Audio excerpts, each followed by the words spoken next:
সেই সময় শীতের মৌসুম, রোজার সময় ছিল। বেশ ছোট ছিলাম আমি তখন। বছরে একবার আমরা শেরপুরে আমাদের দাদু বাড়ি গ্রামে বেড়াতে যেতাম। সেবারও ঈদের কিছুদিন আগে দাদু বাড়ি। আমার দাদু বাড়ির জায়গাটা অনেক বড় ছিল। বাড়ির সামনে পেছনে আর আশেপাশে অনেকখানি জায়গা ছিল।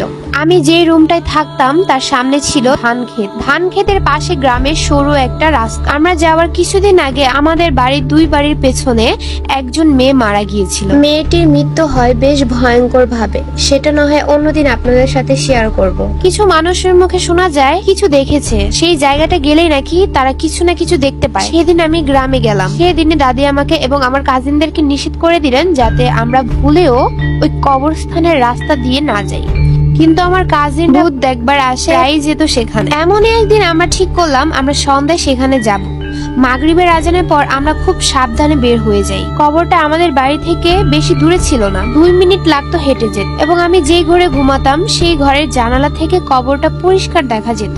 তো সেখানে যাবার পর আমরা সবাই জড়সড় হয়ে দাঁড়িয়েছিলাম। সাথে এটাও ভয় পাচ্ছিলাম যে কেউ দেখে নিলে আস্ত রাখবে না। এরপর হঠাৎই আমার একজন কাজিন মজা করে চিৎকার দিয়ে বলে ওঠে যে সাপ। সেটা বলার সাথে সাথে সবাই দৌড় দেয় এবং আমিও সাথে দৌড় দিই।